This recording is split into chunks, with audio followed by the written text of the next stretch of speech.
Bonjour tout le monde, je suis Gaëlle de l'atelier d'Anne-Gaëlle, bienvenue chez moi.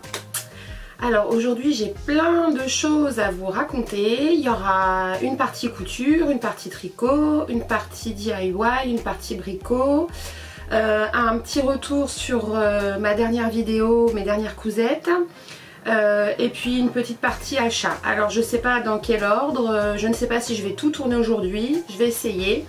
Donc bon, de toute façon avec la magie du montage vous ne verrez pas comment j'ai fait ça. Enfin bref, on va attaquer tout de suite parce que ça va être j'espère pas trop long, donc assez dense. Allez, c'est parti. Donc déjà je voulais revenir sur oui, on va faire comme ça. Je vais commencer par revenir sur mes cousettes de ma dernière vidéo. Déjà je voulais vous remercier pour tous vos retours. Cette vidéo a énormément plu, toutes mes cousettes ont beaucoup plu.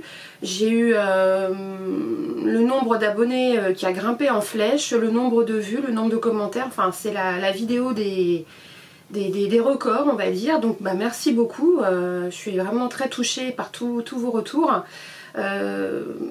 En plus les échanges qui ont permis cette vidéo m'ont apporté plein de choses, c'est-à-dire que on m'a par exemple pour la petite blouse Earth and Stone, la blouse de chez Octobre en col moutarde, alors elle a coloris moutarde avec la petite patte polo là, le col un peu patte polo, elle a beaucoup plu. Et donc il y a des abonnés qui m'ont dit qu'il y avait un site Octobre. Alors un site Octobre, je me doute qu'il y a un site Octobre, mais sur ce site il y a des pas à pas en photo de certains modèles, de certaines parties techniques de certains modèles. Donc je suis allée voir et figurez-vous qu'il y a le montage de ce col. Donc si j'avais su, je serais allée voir avant. Donc bah, merci beaucoup pour l'info, parce que du coup comme je me penche un peu plus sur les modèles Octobre, et bien maintenant j'irai voir sur le site quand j'aurai des difficultés, au cas où il y aurait un petit pas à pas en photo du modèle choisi. Ensuite pour mon manteau, un petit retour sur le manteau, pareil, il a énormément plu. Alors j'ai réussi à faire ma dernière boutonnière. Et comme pareil me l'a judicieusement fait remarquer une des abonnées, 3 boutons ça suffisait, il fallait pas mettre 4. Et effectivement moi en faisant la vidéo et en la visionnant et en faisant le montage, je me suis aperçue que le 4e bouton là tout en bas ça allait pas. Et une abonnée m'a dit que le dernier bouton devait s'arrêter au niveau de la poche. Et c'est ce que j'ai fait, effectivement c'est très bien comme ça. Voilà, on m'a demandé aussi sur le manteau si j'avais fait un ajustement dos cambré. Alors non, je n'en ai pas fait. D'une part parce que sur un manteau je vois pas trop comment faire, mis à part coudre des pinces dans le dos. Et bon, le tissu est quand même un peu épais. Non. Ensuite c'est la forme du manteau aussi qui est comme ça. C'est un manteau qui est assez large, assez boule. Donc bah non, il n'y a pas d'ajustement, il n'y a pas de pince de prévu au niveau du dos, il n'est pas cintré, c'est un manteau qui est droit, donc j'ai pas fait d'ajustement dos cambré. Au contraire, ça me permet d'avoir un peu de place aussi pour si je veux mettre un gros manteau en dessous. Donc voilà. On m'a demandé aussi si la laine bouillie ça grattait, ça piquait. Alors moi je trouve qu'elle pique et qu'elle gratte un petit peu. Maintenant comme c'est un manteau qui est entièrement doublé, ça ne pose pas de problème, à part peut-être au niveau du col, mais comme c'est un modèle qui a un col un petit peu cheminé, qui remonte un peu, je le porte toujours avec une écharpe ou un foulard en dessous, donc pareil, ça ne me gêne pas. Quoi d'autre à propos de mes cousettes? Alors le jean, c'est pareil, il a énormément plu mon jean, alors merci beaucoup. Après, enfin, le modèle est hyper bien aussi, quoi. Je veux dire, si on réalise bien le modèle, forcément le résultat il sera forcément bien, quoi. Après il faut de l'entraînement, c'est mon 6e pantalon, il a fallu que j'en fasse 4 avant d'arriver à quelque chose de correct. Le 5e a été le bon, en l'occurrence c'était mon premier ginger, et là celui-là, donc le 6e, ben j'ai plus grand chose à y apporter. Alors j'ai quand même fait des modifications après la vidéo. Déjà j'ai refité un petit peu les jambes parce que j'avais pas bien respecté les marges de couture. Je les avais faites, c'est des marges de couture de 1,5 cm et j'avais fait 1 cm et du coup je le trouvais vraiment très large, donc j'ai refité un peu les jambes à partir des genoux jusqu'en bas. Je l'ai rallongé un petit peu parce que j'ai toujours tendance à faire trop court, et bah il n'a pas échappé à la règle, ça faisait vraiment trop court. Heureusement j'avais un petit peu dans l'ourlet, j'ai pu le rallonger de un bon centimètre. J'ai changé la fermeture éclair, puisque fermeture éclair en plastique, elle a tenu 2 jours. Donc j'ai démonté, alors j'ai pas tout démonté, toute la ceinture, hein, j'ai juste démonté la ceinture, je vais vous le montrer. J'ai démonté, il est pas repassé, hein, il sort du linge, de la machine. J'ai démonté la ceinture jusqu'ici, pareil de l'autre côté. Après j'ai enlevé tout, non jusqu'à la patte, parce que j'ai défait la surpiqûre. Donc pour avoir un point de reprise propre, je suis repartie de la patte. Donc j'ai défait, j'ai décousu ici. Ensuite bah, j'ai décousu ici là, le soupon, la patte, je sais pas comment ça s'appelle. J'ai décousu là. Pareil, j'ai décousu ici, donc j'ai défait ma surpiqûre. J'ai remonté ma nouvelle fermeture éclair en sandwich. Et après, bah, j'ai refait les surpiqûres de chaque côté. Donc voilà, c'est à peu près, c'est propre, c'est fonctionnel. Et ce coup-ci, j'ai mis une fermeture en métal et on n'y reprendra plus. Mes braguettes, désormais, ça ne sera que des fermetures éclair en métal. Je peux déjà vous faire un retour sur le dénime, ce dénime-là de chez Dries & Stoffen. Donc bah, pareil, hein, il échappe pas à la règle, il bouloche un petit peu. À l'entrejambe, alors nettement moins que le premier que j'ai fait. Les couleurs ont l'air de tenir, ça a l'air de tenir. Par contre, ici, là au niveau du dos, ici là, vous voyez, ben, on commence à voir au travers. Vous voyez, hop, on me voit au travers. Et je ne sais pas pourquoi. Alors, c'est vrai que c'est un endroit qui est sollicité, hein, ça tire, mais il n'y a que là, quoi. Il n'y a que là.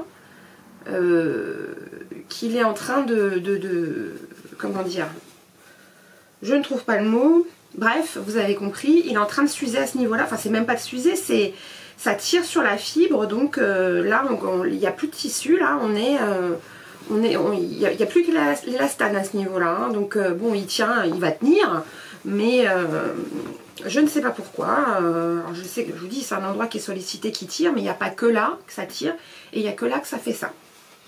Donc bon. Je n'avais pas entoilé la ceinture, ou je l'avais entoilée que d'un côté. Bon, bah les prochains, elle sera entièrement entoilée. Maintenant qu'il est bien ajusté, je peux me permettre d'avoir cette partie un peu plus rigide. Parce qu'en plus, moi le souci, comme je suis très cambrée, je fais un ajustement de ceinture. Ce qui fait qu'au départ, quand je place ma pièce sur mon tissu pour la couper, ma pièce ceinture, au départ, on est dans le droit fil. Mais après, ça part en courbe et du coup, la partie qui remonte, bah, je suis dans le biais. La partie qui est dans le biais, c'est toute la partie devant finalement. Et donc, ben, c'est très élastique et j'aurais dû entoiler des deux côtés du coup. Pour éviter que ça soit trop mou, que ça gondole. Donc, sur le prochain, voilà. Mais le prochain, je pense que j'aurai moins ce problème parce que le tissu est beaucoup moins élastane. Du coup, bah, il va falloir que je parte soit sur une taille au-dessus, soit au lieu de faire des marges de couture de 1,5 cm, que je fasse des marges de couture de 1 cm. Bon, l'avantage des 1,5 cm, c'est qu'on a quand même de la marge de reprise, d'ajustement. Et donc, ce prochain tissu, ça sera soit ce dénime qui vient de chez Made in Tissu. Je vous l'avais déjà montré. Hein. Voilà, qui a un tissu brut, alors qui est une toile vraiment épaisse pour le coup, mais qui est pas du tout élastane, ou un tout petit peu. Ou alors ça sera dans un tissu Atelier Tuffery. Mais oui, je ne sais pas si vous connaissez cette marque. C'est une marque de tissu de jeans français qui jusqu'à présent ne vendent que des jeans ou des chemises ou des vestes. Bon, ça coûte une blinde, hein, mais c'est français, c'est made in France. Les matières premières sont le plus possible locales. Tout est fait à la main. Mon mari s'en a acheté un l'année dernière. Le jean est magnifique, vraiment. Les finitions, la qualité de la toile, tout est magnifique. Moi, je m'en suis pas acheté un, où j'en avais commandé un, mais bah je rentrais pas dedans parce que dos cambré, gros cul, hein, voilà, enfin je suis mal fichue, donc ça n'allait pas. Mais par contre cette année ils vendent un kit chez Atelier Tuffery à 20 €. Pour 20 € vous avez 1,20 m de toile, vous avez la bobine de fil pour surpiquer, le petit ruban bleu blanc rouge made in France si vous voulez vous amuser. Il y a le petit carré en cuir Atelier Tuffery qu'on appose au niveau de la ceinture là sur le dos. Voilà, et je crois ils ont lancé un hashtag couton, ça va être feuilleton de jean ou couton de jean, je sais plus. Voilà, pour montrer ce que vous ferez avec leur kit pour coudre votre jean. Alors moi je pense que je referai, soit je vais refaire un ginger, soit j'ai également commandé le livre L'atelier du jean de 1083. Donc 1083 c'est une autre entreprise française de jean. Je vous en avais déjà parlé aussi. Ils ont un site où vous pouvez également acheter votre toile au mètre. Donc j'ai commandé ce bouquin parce que j'en ai entendu que du bien. Et ils ont, dans ce livre, il y a toutes les planches patrons, a priori, parce que je n'ai pas ouvert, toutes les planches patrons de tous leurs modèles. Donc voilà, je l'ai commandé, je l'ai reçu, il est arrivé dans un carton, je suis allée le chercher à la Fnac en click and collect. Je n'ai pas ouvert le carton, il est sous le sapin, donc tout ça je vous le montrerai le mois prochain. Je vous montrerai tout ça le mois prochain. Ensuite, je crois que c'est tout ce que j'avais à vous dire sur mon retour de cousettes du mois dernier. On va attaquer, oui c'est ça, les cousettes de ce mois-ci, enfin les dernières cousettes. Donc on va commencer par ce que je porte. C'est un gilet à capuche. Voilà, un gilet à capuche avec des poches zippées, des découpes princesse ici. Concernant le modèle, c'est le Sporty Look de octobre. Boum. Donc de ce octobre-ci. Donc c'est le numéro 5, automne-hiver 5 2017. Et donc le Sporty Look, c'est celui-là. Voilà. Et la photo portée, celui-là.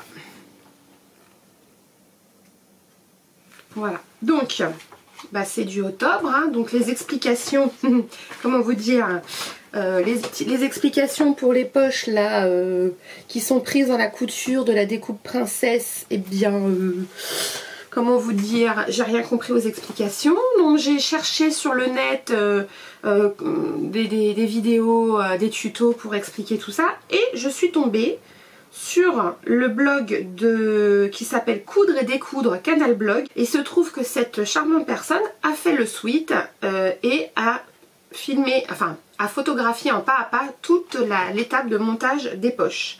Donc autant vous dire que ça tombait à pic. J'ai été ravie de tomber là-dessus. Et je me suis servi de ça pour monter mes poches. Et ben, comme d'habitude, hein, moi j'y suis allée à l'arrache. Hein, j'ai pas fait de pièce d'étude, j'y suis allée direct. Et j'ai eu de la chance, tout s'est bien passé. Voilà, donc l'extérieur, donc mes petites poches zippées, voilà. Donc j'ai mis une fermeture éclair rose pour contraster avec mon tissu pétrole. J'ai fait la doublure de capuche en rose aussi. Le tissu, c'est un sweat qui vient de chez Dries & Stoffen, qui bouloche déjà. Il bouloche pas mal, enfin pas mal, il bouloche. Toutes les parties qui frottent, il bouloche. Je ne l'ai pas encore lavé, j'ai déjà porté 2 ou 3 fois, mais je ne l'ai pas encore lavé celui-là, donc voilà, il bouloche. Le bord-côte assorti vient aussi de chez Dries & Stoffen. Voilà. Quoi dire d'autre? Donc la partie rose, c'est un jersey coton qui vient de chez Maison des Ursules, Tissu des Ursules. Et c'est un jersey qui est plus épais qu'un jersey à t-shirt, mais un peu plus fin qu'un jersey sweat. Alors eux ils appellent ça jersey sweat, mais moi je le trouve vraiment fin pour faire un sweat, c'est vraiment très léger.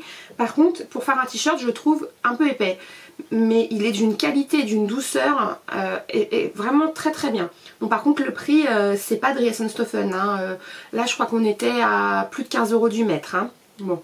Je me suis fait plaisir, j'avais pas envie de repasser une commande chez Dries & Stoffen parce que je savais que je ne me contenterais pas d'un morceau de jersey rose. J'en aurais eu pour plus de 19 € et j'ai assez de tissu comme ça, il faut que j'arrête là. Donc voilà pourquoi j'ai choisi d'acheter ce tissu là. Je vous montre l'intérieur parce que j'ai fait des modifications. Moi j'ai rajouté une parmenture, à moins qu'elle soit prévue la parmenture, je sais plus. Est-ce qu'elle est prévue la parmenture? Non, il n'y a pas de parmenture de prévu. Donc moi j'ai rajouté une parmenture. Eux, la finition, il n'y a pas de parmenture. Moi j'ai voulu, je trouvais que c'était mieux fini comme ça. Donc j'ai rajouté une parmenture ici. Donc pour faire une parmenture, on prend sa pièce devant et puis bah, on fait un double en fait. Hein. On fait la même pièce mais sur 5 cm au lieu de la totalité, quoi, du bord. Voilà, on fait une pièce comme ça, d'une largeur de 5-6 cm. Voilà, donc moi j'ai fait une parmenture, je trouvais plus jolie pour la finition de la fermeture éclair. Donc l'intérieur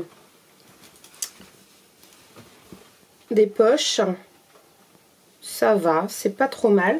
Du coup, comme j'ai fait une parmenture, j'ai pu fixer ma poche à la parmenture, ça évite qu'elle se promène comme ça là. Elle est fixée, elle bouge pas. Voilà. Les fermetures éclair, les zips viennent de chez Tissu des Ursules aussi. Fermeture éclair en plastique et je vous le donne en 1000. Elle est abîmée. Voilà, elle marche pas, ça m'énerve. Donc celle-là, je vais pas la démonter, hein, c'est bon. Elle va rester. En fait, si je la tire bien, si je tire bien mon tissu, voilà, là c'est bon, ça va. Ça me saoule, ça me saoule. Donc, comme quoi, peu importe la provenance, hein, parce que celle de mon Ginger, c'est un lot que j'avais acheté sur Amazon ou AliExpress ou Wish, enfin j'en sais rien, que j'ai payé 3 francs 6 sous. Celle-ci qui vient de chez Tissu des Ursules, que j'ai payé donc une blinde, je l'ai payée à l'unité en mercerie, donc on se dit la qualité va être mieux, mais en fait c'est les mêmes, c'est exactement les mêmes, c'est la même merde, excusez-moi, mais bon. Donc bon, je suis un peu dégoûtée, mais là je vous avoue que je vais pas la changer, c'est impossible à changer. Vu comment elle est montée, j'ai pas de marge de manœuvre, donc ça va rester comme ça. C'est pas grave, soit je la laisse ouverte, soit je la laisse fermer. Je pense que je vais la laisser fermer parce que voilà, si on va doucement, ça va à peu près. On va la laisser fermer. Et l'autre, ça va par contre. L'autre, c'est bon, il n'y a pas de souci. L'intérieur, donc on continue sur l'intérieur. Donc la fameuse parmenture, ça permet aussi, je trouve, de bien finir à ce niveau là, au niveau de la capuche. Et moi j'ai rajouté en plus une bande de propreté pour bien finir ma couture.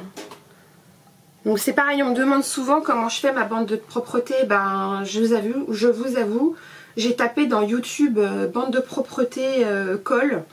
J'en ai regardé plein. Et puis bah, à un moment donné je me suis lancée, hein, je me suis lancée, voilà. Et ça a marché. Alors petite erreur quand même, j'ai oublié de surjeter ici. C'est con. Bon, tant pis. J'ai oublié de surjeter ici. Ah non, en fait c'est pas ça, j'avais surjeté puisque l'autre côté est surjeté. Et puis il était trop long donc j'ai coupé comme une cruche. Donc forcément j'ai plus mon surjet. Je voulais que ça s'arrête vraiment au niveau de ma couture d'épaule. Et du coup bah il n'y a plus de surjet. Bon, tant pis.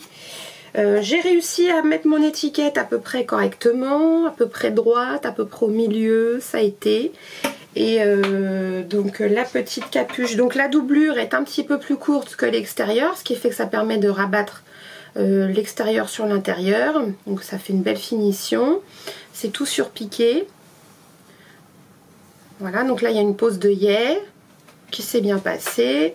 J'ai surpiqué tout le long de ma fermeture éclair. J'ai surpiqué donc toute l'encolure hein, pour bien prendre en sandwich, bien tout fixer. Donc voilà, je suis ravie de cette petite veste. J'avais pas de sweat décontracté à porter à la maison. Donc bah voilà qui est chose faite. Par contre bon bah voilà hein, j'ai choisi des couleurs pas faciles à sortir on va dire. Du coup alors oui il me reste à mettre aussi faut que je mette un cordon. Donc je pense que je vais le faire dans les restes de tissu rose. Je vais me faire un petit cordon rose. Qu'est-ce qu'il y avait d'autre? Non, bah voilà, c'est tout. J'ai fait le tour. Donc c'est un... Ah oui, si, j'ai mis la laminette à l'épaule, aux épaules, aux coutures d'épaule aussi, pour bien stabiliser la couture d'épaule. Voilà, donc comme ce sont des couleurs qui ne sont pas faciles à sortir, hein, c'est faux. Et ben j'ai fait un t-shirt assorti. Donc rose. Avec un, comme il me restait un tout petit bout de bord-côte, bah, j'ai réussi à faire un empiècement d'épaule. Et donc c'est le modèle Faded Strip de Octobre également, du magazine de 2015. Donc c'est un t-shirt qu'on a beaucoup vu sur le groupe Octobre sur Facebook. Donc c'est celui-là. Donc là on voit pas qu'il y a des empiècements, mais ils sont prévus. C'est celui-là. Voilà, vous avez la petite pièce patron là, c'est l'empiècement épaule. En fait, vous avez un devant, un dos, et donc cette partie-là pour accorder les deux. Une bande d'encolure, des bracelets de manches. Je l'ai posé façon encolure t-shirt. Normalement, il se pose comme un billet. Moi, je trouve que c'est bien comme ça. C'est moins compliqué en plus. Et j'ai donc surpiqué tout autour. Voilà, ça change du plantain, ça permet de mettre des petites fantaisies, d'utiliser des chutes là avec ces empiècements. Et donc voilà, ça me fait un petit ensemble décontracté, un twin set à la cool, décontracté, qui va très bien. Hop. Par contre, oui, je vous ai dit, ça bouloche à l'extérieur, mais ça bouloche encore plus à l'intérieur, hein. Ça bouloche encore plus à l'intérieur. Donc j'espère qu'à la longue, au lavage, ça va arrêter de boulocher comme ça à l'intérieur, parce que c'est quand même un peu chiant. Voilà. Ensuite, toujours dans le sweat, j'ai cousu que du molleton de toute façon. J'ai fait un jogging à mon fils. Hop. Donc c'est le pantalon Marvin de la Maison Victor. Voilà. Qu'on a pas mal vu aussi. Donc le pantalon Marvin, la Maison Victor, c'est celui-ci. Donc c'est l'édition 2 mars-avril 2015. Là on le voit posé sur un cintre. Les photos sont pas très... on voit pas trop bien, hein. Ah si, là peut-être un peu plus. Et le dessin technique, il est là. Donc moi j'ai modifié, j'ai pas fait la fausse patte braguette là devant, je l'ai pas cousue, hein, je l'ai supprimée, j'ai fait tout simple. Vous voyez, il n'y a pas la fausse patte braguette là comme ça. Les poches, alors les poches franchement, la taille des poches d'origine, j'ai pas compris. Je pense qu'une main d'enfant de 6 ans, ça rentrait tout juste quoi. Alors mon fils déjà, il est très grand, mais même moi, j'ai pas des grandes mains, elles rentraient pas. Donc il a fallu que je les agrandisse, je sais pas de combien, mais beaucoup. Je les ai doublées ou triplées, enfin, je les ai redessinées. Je les ai énormément agrandis. Alors pareil, ils boulochent, c'est un truc de malade. L'intérieur. C'est bon là ça bouloche mais ça tient parce qu'au début non seulement ça boulochait mais il m'en se met partout quoi. Parce qu'il le porte. Alléluia, il le porte. L'extérieur c'est pareil, il bouloche pas mal. Vous voyez. Bon après, comme je lui ai dit, je lui ai fait ça, c'est pas forcément pour qu'il le mette à l'extérieur. Je sais bien qu'il ne le mettra pas à l'extérieur. Porter un truc que maman elle a fait à 17 ans, bon, voilà, mais il fait 1m90, tous ses pantalons, il manque ça. Je lui dis, t'es ridicule quoi, je t'en fais un, au moins pour la maison, tu verras. Bon, donc il le porte à la maison, c'est déjà ça. De toute façon, il est à la maison 3 jours par semaine parce qu'il va au lycée 15 jours sur 2, hein, c'est avec là le confinement, donc il sort très très peu. Qu'est-ce que j'ai fait d'autre? Donc je lui ai fait en taille M pour la largeur. Et pour la longueur, j'ai pris la taille la plus longue que j'ai rallongée encore de 10 cm et il manque, j'aurais fait 3 cm de plus, ça aurait pas été du luxe. Donc il est vraiment tout en jambes mon fils. Donc là, bon, il a au moins un truc à sa mesure et voilà. En plus c'est facile, c'est rapide à faire. Donc le molleton Dressenstoffen, hein, il est beau, hein, il est bien épais et tout, mais alors qu'est-ce que ça bouloche, quoi. C'est toutes les parties qui frottent, ça bouloche, hein. C'est un peu... je trouve ça dommage quand même. Bon, après, voilà, c'est toujours pareil, rapport qualité-prix, on va pas se plaindre, hein. C'est 6,90 € le mètre, je crois. C'est quand même pas... Ça reste correct, hein. Pour la maison, ça ira bien. Donc ça, c'était la deuxième cousette, enfin troisième. Ensuite, j'ai cousu pour mon mari. J'espère qu'il est parti parce qu'il vient de passer. Il est rentré. Il me dit, tu parles toute seule? Oui, je parle toute seule. Donc là, il est parti, j'espère. Je pense que oui. Comme on a une voiture électrique, en plus, j'entends pas. J'ai cousu à mon mari pour Noël parce que quand il a vu celui-là, il m'a saoulée. Il dit, ouais, tu m'en fais un? Bah, je dis, non, je t'en fais pas un. Ouais, tu pourrais m'en faire un? Je dis, non, je t'en ferai pas un. J'ai pas le tissu, j'ai pas le patron. Non, puis de toute façon, je couds pas pour vous, ça va jamais, ça reste dans les placards. Je dis non. Sauf que, bah oui, c'était prévu. J'avais le patron, j'avais le tissu, j'avais tout. Donc normalement, vraiment, il ne se doute de rien. Donc j'espère vraiment qu'il est parti. Donc je lui en ai fait un aussi. Enfin, il n'est pas tout à fait fini. C'est... Je vous le montre, je vous parle du modèle après. Alors c'est noir. Voilà, donc sauf que lui, les poches sont pas zippées, c'est des poches plaquées. Voilà, donc le modèle. Alors elle s'appelle Veste en molleton pour homme. Et la designer, les patrons, c'est la marque Faden-Keifer. Faden-Keifer, pardon. C'est allemand. Donc je l'avais acheté sur Makeries pendant une promo à 2 €. Quoi dire d'autre? Voilà, je vous montre d'autres vues. Donc là, il est tout contrasté. Ils ont fait les poches, les bandes de poche d'une autre couleur. Donc c'est un patron qui va du 2XS au 4XL. Donc tour de poitrine 86 à 136. Donc on est quand même large. Quantité de tissu nécessaire en métrage, ils disent 1,70 m pour la taille 2XS et 2,28 m pour la taille 4XL. Donc moi j'ai fait une taille XL, ils conseillent 2,05 m. Alors j'ai pas utilisé 2,05 m, mais compte tenu que j'ai fait la capuche dans une autre couleur.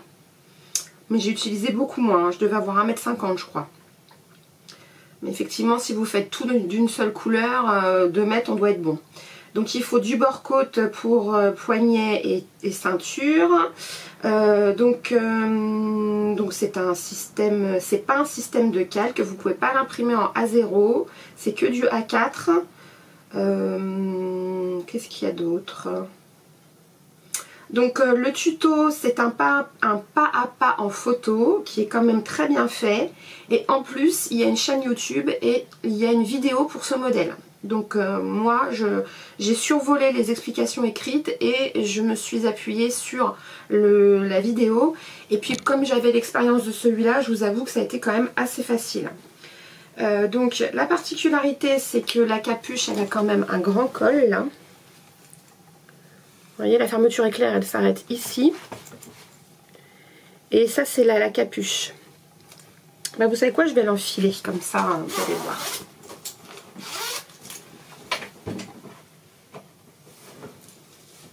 Je l'ai fait essayer à mon fils hier. Oh, il nage dedans. J'ai dit, oh là là, ça va être trop grand, ça va être trop grand. Mais en fait, j'ai recomparé parce que j'ai pas pu prendre les mesures de mon mari. Donc, je me suis basée sur un de ses sweats. Et là, je viens de recomparer maintenant qu'il est fini. Et si, ça va, on est pas mal. Donc, tac. Vous voyez la capuche, le col est assez haut là. Donc, ça retombe bien. Hop. Donc voilà, donc les petits œillets, donc c'est pareil, il y a une petite pièce en cuir, donc moi j'ai mis un simili-cuir de mon stock, ici et là, il y en a un aussi en haut, là. Et hier c'est marrant, je suis allée faire du shopping là, pour Noël pour mes enfants, et j'ai vu exactement le même avec les petites pièces en cuir, tout pareil. Je lui ai dit bon bah on est pas mal, au niveau de la mode on est pas mal. Donc moi j'ai fait sobre, hein, j'ai fait tout noir, la fermeture éclair. J'ai pas mis de pièces contrastées ici non plus, les poignets. J'ai juste mis ce jersey gris anthracite pour la capuche et les parmentures, puisque c'est aussi un système de parmenture dans celui-là. Voilà, donc le molleton Dreiesenstoffen, le même que le mien, le même que mon fils. Et donc la doublure gris anthracite, là c'est un Jersey Milano qui vient de Tissus des Ursules, que j'ai payé une fortune, 19 € le mètre aussi, je veux dire. Mais bon, il est très très beau en qualité. Et j'en ai pris 1 mètre puisque je vais lui faire le t-shirt assorti. Donc le t-shirt il sera gris. Et alors par contre j'ai envie d'essayer de lui mettre une patte polo dessus. Alors je sais pas si je me lance ou pas. Là pour le coup je vais peut-être faire une pièce d'étude. C'est pareil, j'ai regardé plein de vidéos YouTube là, parce que j'ai pas de modèle. Donc j'ai regardé pour avoir les dimensions de la patte et tout comment faire. Donc je vais faire une pièce d'étude et je vais lui faire une patte polo sur le t-shirt. La patte polo sera noire, le t-shirt sera gris. Donc ça devrait lui faire un petit ensemble sympa. Donc l'intérieur, voilà, là j'ai bien pensé à surjoter ma parmenture jusqu'en haut. Voilà, j'ai surpiqué là. Et donc j'avais pas de bord-côte, ils en avaient pas au Tissu des Ursules. Donc pareil, c'est un Jersey Milano que j'ai mis en bord-côte pour les bracelets. Il me reste, elle n'est pas tout à fait finie. J'ai commencé à mettre la bande de propreté là. Donc il faut que je la fixe. Il faut que je la fixe là et que je fasse ma surpiqûre tout autour de la capuche ici là.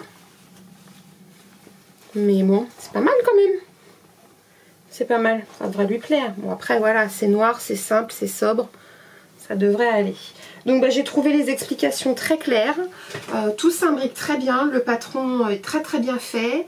L'impression du PDF, l'assemblage du patron, pas de souci non plus. Tout est bien calé. J'ai pas eu de problème de décalage ou quoi aux caisses. Donc bah, je suis très contente de ce gilet. J'espère que lui aussi sera content.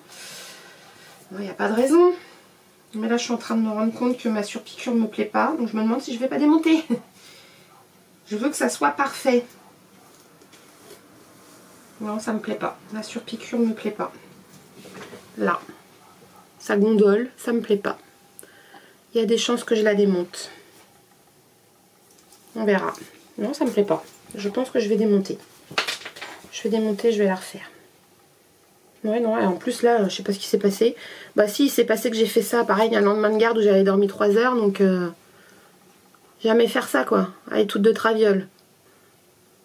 Bon, bah je vais la démonter, c'est pas grave. Il me reste plus que ça à faire. Voilà, voilà, donc c'est tout en ce qui concerne l'habillement. Ensuite, j'ai fait un sac. Un sac en jean. Donc ça, c'est pas pour moi, c'est pour une amie qui part, enfin une de mes collègues qui part en retraite à la fin de la semaine, là. Maintenant, je suis un peu réputée à l'hôpital pour la fille qui fait du cadeau fait main. J'ai une réputation à tenir du coup, hein, faut que je m'y tienne. Donc j'ai fait plein de trucs là, enfin à chaque fois qu'il y a une nana qui part, un départ en retraite, une mutation, bah je couds. Donc là je me suis un peu creusé la tête, je me suis dit qu'est-ce que j'allais lui faire, changer un peu de ce que j'avais déjà fait. Donc je me suis dit que j'allais faire un sac. Je cherche le modèle sur Makeries. C'est le sac Glenis. Voilà, de Hello Hello. Mais d'après ce que j'ai compris, elle fait plus trop de couture ou de patron couture. Parce que quand je l'ai taguée sur Instagram en mettant le modèle, elle m'a mis un petit mot en disant oh là là, ça fait drôle de voir ça. Elle s'est un petit peu éloignée de tout ça. Mais bon. Donc moi je n'ai pas mis la sangle au-dessus, là, la ceinture, parce que j'en avais pas. Donc voilà ma réalisation. Donc j'avais plein de vieux jeans de mes enfants qui sont trop usés pour les donner. Donc j'ai coupé mes petits carrés, je les ai assemblés comme un patchwork. Un fond de sac, voilà, un reste de simili que de mon stock aussi. C'est un sac qui est fermé par le dessus. Donc ça c'est pareil, le tuto est très bien fait, vous explique bien comment faire. Et c'est un sac qui est entièrement doublé. Donc j'ai juste acheté ça en fait, j'ai juste acheté la doublure. Une cotonnade fleurie, c'était un coupon au Tissu des Ursules que j'ai payé 1 ou 2 €, je sais plus. J'ai rajouté une poche arrière de jean pour faire une poche intérieure. Et de l'autre côté, c'était pas prévu au modèle, j'ai rajouté une poche zippée passe-poilée. parce que j'aime bien les poches JP Passepoilé. Voilà, il me reste à rajouter, parce que je trouve qu'il est un petit peu tristoun comme ça, je vais lui rajouter des rivets là, au niveau de la sangle. Je vais mettre un rivet sur chaque sangle, là. Je vais mettre 4 rivets. Donc voilà, petit sac cabas. J'espère que ça lui plaira. Bon, c'est quelqu'un qui est plutôt... qui est pas du tout talon et paillettes, hein. Elle est plutôt baroudeuse, plutôt nature, donc bon, je pense que je prends pas grand risque avec... Non, je vais pas le remettre parce que j'ai autre chose à vous montrer. Je prends pas grand risque avec ce genre de modèle. Donc voilà, pour la couture, j'ai fait le tour. C'est tout, donc on va passer à la partie tricot. Alors en tricot, j'ai fait cette petite chose. Il y a un moment que j'ai terminé, je vous l'avais pas encore montré. Je l'enfile. C'est le Raspberry Delight de José Paquin. C'est un petit pull boxy, je pense, puisque il est droit ici, là. Il n'y a pas de raglan. Voilà, avec une petite torsade tout du long, 2 petites torsades de chaque côté pour l'encadrer et ce serpent là ici le long de la bande de boutonnage. Le même motif dans le dos. C'est un gilet qui normalement est assez court, que moi j'ai rallongé. Je l'ai rallongé de 5 cm je crois par rapport au patron. Je n'ai pas fait les diminutions ici, là, j'ai taillé tout droit moi. Parce que j'ai oublié de les faire. Mais en fait c'est bien, parce que ça me donne un peu plus d'aisance. Parce que moi j'ai remarqué, le problème des tricots à plat comme ça, des gilets, c'est que souvent au niveau du dos, la carrure je suis bien. Et devant j'ai du mal à les fermer. Alors il faudrait que je rajoute quand je monte mes mailles, que je garde par exemple... je vais dire une bêtise, un modèle en tour de buste 100, il faudrait que je garde le nombre de mailles pour le dos et que j'en rajoute devant. Mais alors ça fait des calculs d'apothicaire, enfin, bon, ça me saoule. Donc bon, j'ai remarqué ça, quand je tricote à plat, ça m'avait fait pareil avec le Lady Marple, le Miss Marple de Nadia Crétin-Leschène.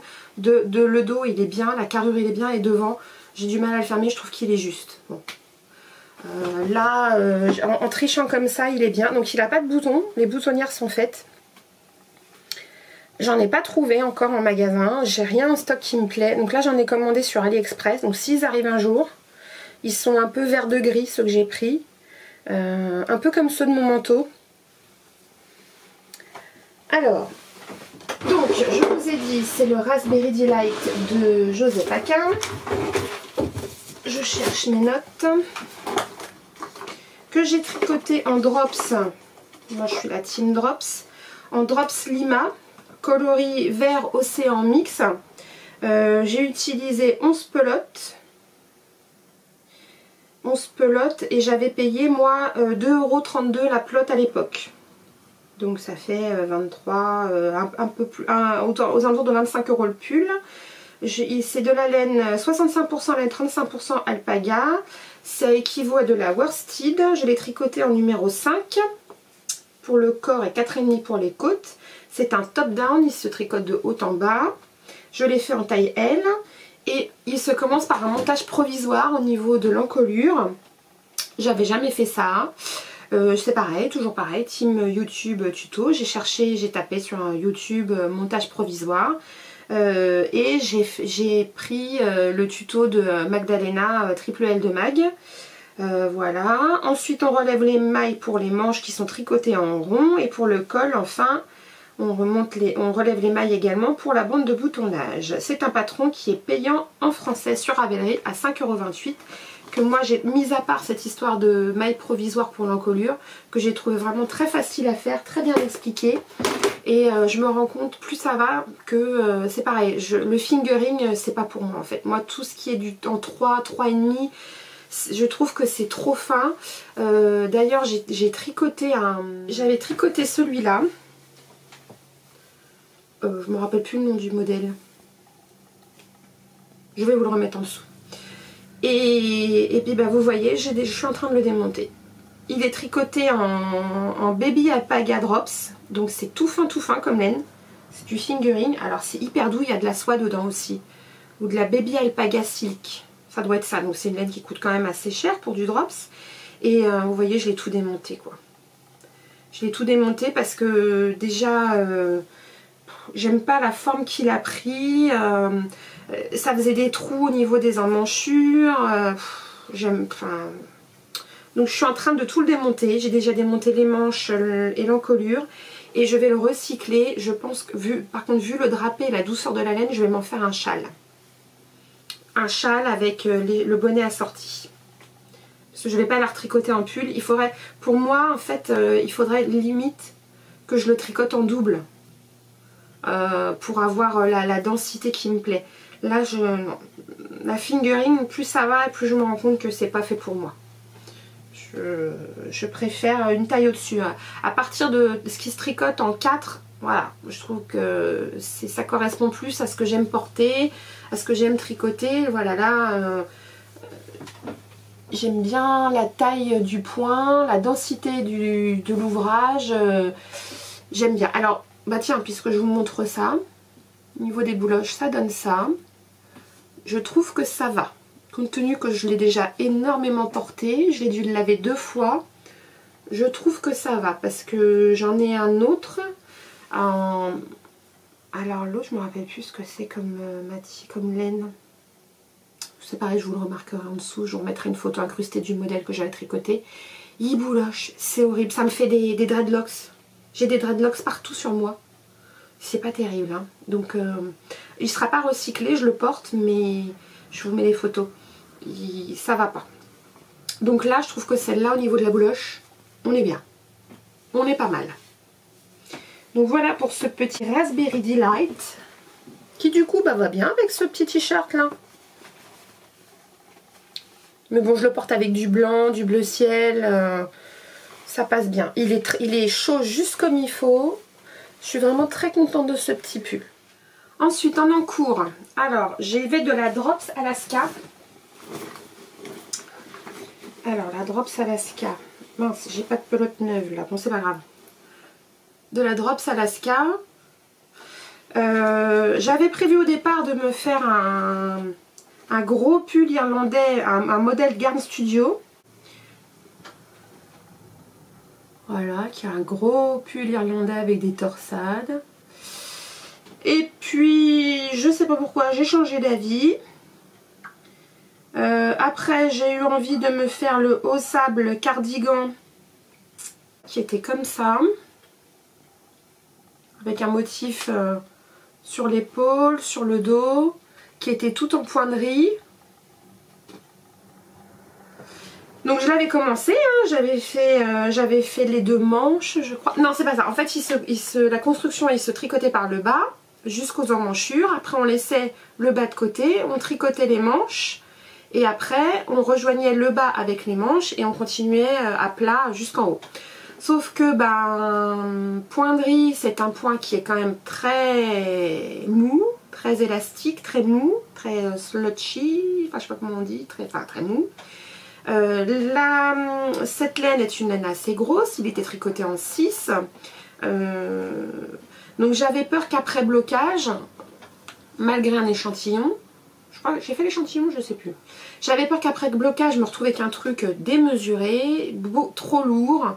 Et puis comme tricoté à plat, pas de couture, donc pas de structure. Et je pense que quand on fait un projet qui est lourd comme ça, il faut qu'il soit structuré. Et le fait de, quand on tricote des grosses laines comme ça, tricoter à plat, c'est bien parce qu'on a des coutures d'assemblage qui font que ça structure le vêtement. Il est moins mou, quoi, il va moins se déformer dans le temps. Du coup, je suis repartie sur le Edes Cardigan de Cyrilia Rose, que donc j'ai déjà fait. Hein, c'est le modèle que je viens de vous montrer en photo là. Donc j'ai commencé par les manches, que j'ai déjà bloqué. En plus, c'est pratique quand on tricote à plat. Pour le blocage, c'est vachement pratique. Parce que du coup, j'ai pu bloquer mes manches vraiment de façon identique. Elles sont bien symétriques. Donc voilà, une manche. Donc ça, c'est le motif caducé. Hop, donc il se tricote en 6,5. J'espère que vous n'entendez pas le chien qui aboie dehors là, qui me saoule. C'est pas mon chien, c'est le chien du voisin. J'ai l'impression qu'il n'y a que moi qui l'entends, ce chien. Eux, ça les gêne pas. Bon, bref. Donc, les manches qui sont bien symétriques que j'ai bloquées. Donc, comme les morceaux sont plus petits, c'est vachement plus facile à bloquer. Et là, je suis en train de faire les deux demi devant en parallèle. Voilà. Ah, ça y est, elle l'a entendu, la dame. Donc, les deux demi devant. Donc là, nous avons une torsade épi de maïs. Là, on a de nouveau le motif caducé. Et donc là, c'est le demi devant droit. Et là, le demi devant gauche. Donc je l'ai fait en parallèle, comme ça me permet de bien faire les augmentations et les diminutions exactement au même endroit. Je ne sais pas pourquoi j'y ai pas pensé plus tôt pour les manches, parce que j'ai pas fait tout à fait pareil. Elles se terminent pas tout à fait de la même façon. Bon, après je chipote, hein, mais elles se terminent pas tout à fait de la même façon. Si je les avais fait en parallèle, pareil, au moins elles auraient été strictement identiques. Bon. Je deviens perfectionniste, c'est pénible, c'est fatigant d'être perfectionniste en fait. Finalement, c'était mieux quand je me prenais pas la tête. Mais bon. Donc voilà, donc c'est tricoté en 6,5, donc autant vous dire que ça va super vite. J'ai fait les deux manches en une semaine. Là, je pense que j'aurai fini les deux demi devant demain ou lundi. Parce que là, je suis arrivée aux emmanchures, donc on va diminuer, ça va aller plus vite. Et après, le dos, ça va encore plus vite parce qu'en plus, c'est hyper addictif. On a envie d'avancer les motifs. Je veux dire, là, celui-là, quand je commence, je fais une section là.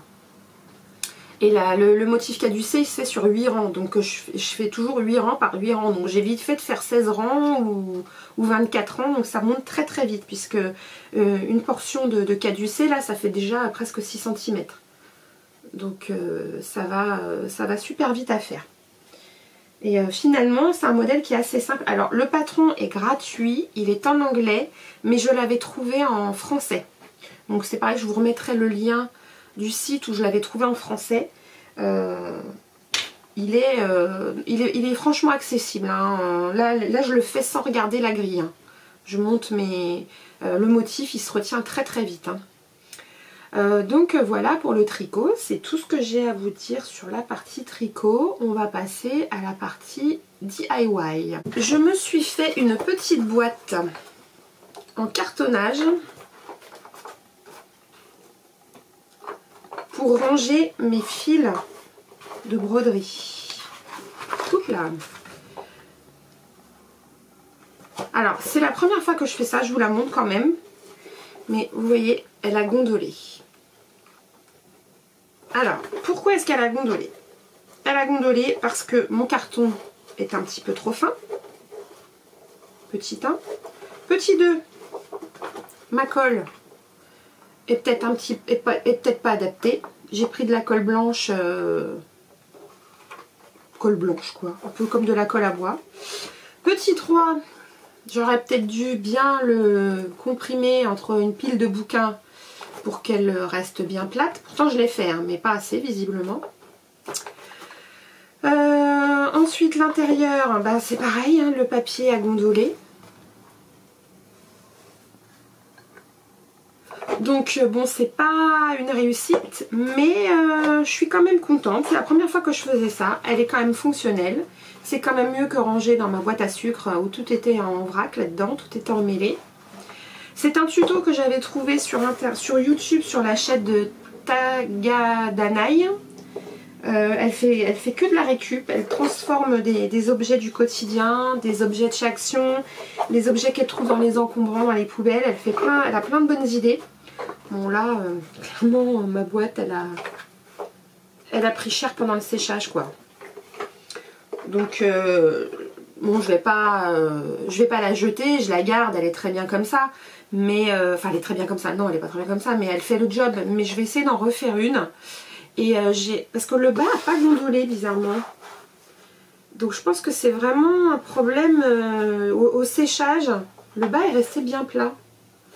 C'est au séchage, j'aurais dû vraiment prendre plus le temps de la faire sécher correctement entre des livres. Mais bon, Moi, je suis toujours un peu dans l'excès, enfin, pas dans l'excès, mais tout feu, tout flamme, quoi. J'ai commencé, je voulais voir tout de suite le résultat, donc j'ai été trop vite. Il faut bien prendre son temps. Parce que même l'intérieur, il est resté bien droit. Ça n'a pas gondolé, c'est resté bien droit. Parce que j'ai fait mes pièces compartiments et je les ai bien fait sécher entre des bouquins avant de les assembler ensemble, de les mettre à la verticale, et ils n'ont pas bougé. Il n'y a que le couvercle qui est très moche. Donc bon, à refaire un jour, quand j'en aurai le temps, l'envie. Et j'ai vu aussi que ce qui était pas mal en qualité de carton pour faire ça, c'était les grands calendriers. Alors là, comme on va être dans la période des calendriers, là, ils vont tous nous refiler des calendriers. En plus, je suis con, l'autre jour, je suis allée à mon assurance, elle voulait m'en donner un. Je lui ai dit non, j'en ai pas besoin. Et après, j'ai vu sur YouTube que c'était vachement bien pour faire ça. Donc je vais y retourner. Je vais lui dire finalement, j'en veux bien de votre calendrier. Donc voilà. Alors, c'est une petite boîte qu'on peut décliner pour plein de choses. Moi, j'ai rangé mes fils dedans, mais je pense qu'on peut la faire en modifiant les dimensions. Ça ferait une belle boîte pour ranger mes lunettes, mes montres, mes bijoux. On peut ranger plein de trucs, quoi. Voilà la petite boîte DIY.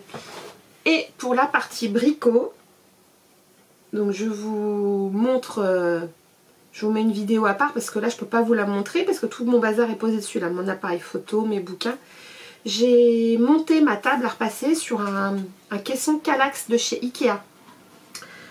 Parce que ma table à repasser était très très légère et elle avait tendance à basculer facilement dès que je la bougeais un petit peu. Ou rien que le poids du fer à repasser, elle avait tendance un peu à être château branlant.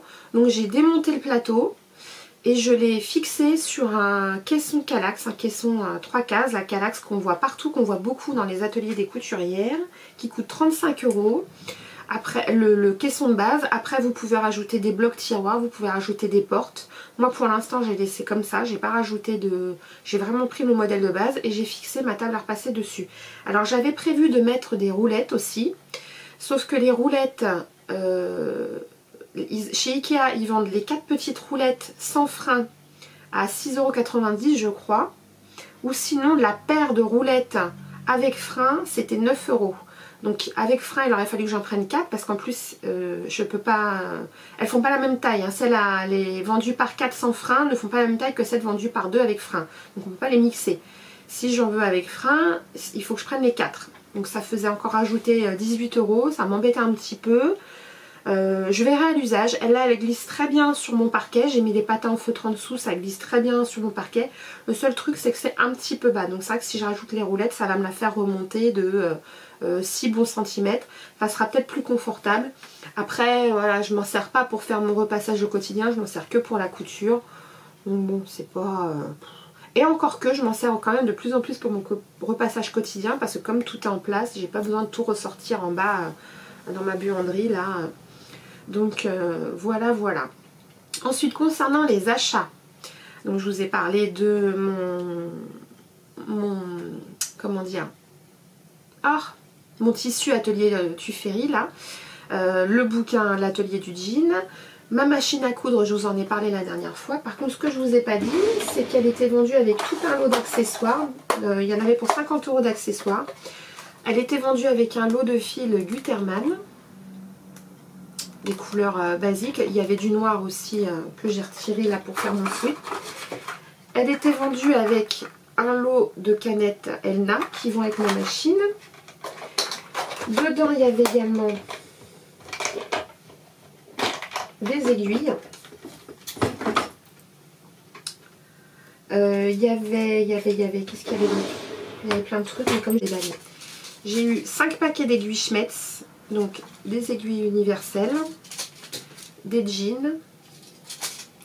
Maintenant j'ai eu 2 paquets d'aiguilles universelles. Des top stitch needle, donc des aiguilles pour surpiquer.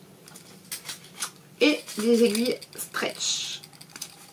Voilà, je sais plus ce que j'ai vu d'autre. Je crois que c'est tout. Quand j'ai changé ma machine à coudre, j'ai tout changé. J'ai changé mes aiguilles, j'ai racheté que des aiguilles Schmetz. J'ai viré tous mes fils Lidl en me disant peut-être aussi que mes problèmes venaient de la qualité de mon fil. Et j'ai pris ce lot Metler sur le site Coutureo, qui est équivalent à du Gutermann en qualité. Et là du coup j'ai testé. L'autre jour je sais plus ce que j'ai fait. Bon, il me reste quand même du noir et du blanc Lidl. Donc j'ai pris mon fil noir et mon fil blanc. Pourquoi j'ai fait ça? Je crois que c'était pour le sac, pour les surpiqûres sur la partie en simili. Et j'y arrivais pas. Ça cassait, ça sautait. Je me suis dit c'est pas possible. J'ai changé de machine, ça va pas recommencer quoi. Et donc je me suis dit bah je vais essayer avec mes beaux fils. Et au miracle, il n'y avait plus de problème. Donc quand même les fils, la qualité du fil ça a son importance. Je le savais mais je voulais pas y croire. Bon bah là c'est QFD hein. Je suis convaincue, il faut aussi du fil de qualité. Il faut des aiguilles de qualité, du fil de qualité. Voilà, qu'est-ce que j'ai acheté d'autre que je voulais vous montrer? Ben, j'avais refait... quand j'ai commandé le sweat vert là, j'en ai quand même profité pour ajouter 2-3 bricoles dans ma commande. Dressenstoffen. J'ai commandé ce lin viscose que j'avais déjà repéré l'année dernière. Et j'ai commandé ce... Je sais pas ce que c'est, je pense que c'est du jacquard. Il y a du lurex dedans. 4 € le mètre. J'ai envie de me faire une jupe avec. Voilà. Je crois que c'est tout dans les achats. Ouais. Et ben voilà, on a fait le tour. Je vous ai tout montré. Finalement, je pense que ça va pas être trop long. C'est bien. Voilà. Bah écoutez, j'espère que ça vous aura plu. Encore merci d'être de plus en plus nombreuses à me suivre. C'est super. Merci beaucoup. Je vous souhaite de très belles fêtes de fin d'année. Profitez bien du réveillon de Noël. Ça sera ça le moment où on pourra à peu près se réunir. Donc profitez-en. Moi je vous retrouve en début d'année prochaine, d'ici un bon mois je pense, et pour vous montrer plein de choses. Voilà, je vous fais des gros bisous et je vous dis à bientôt. Ciao!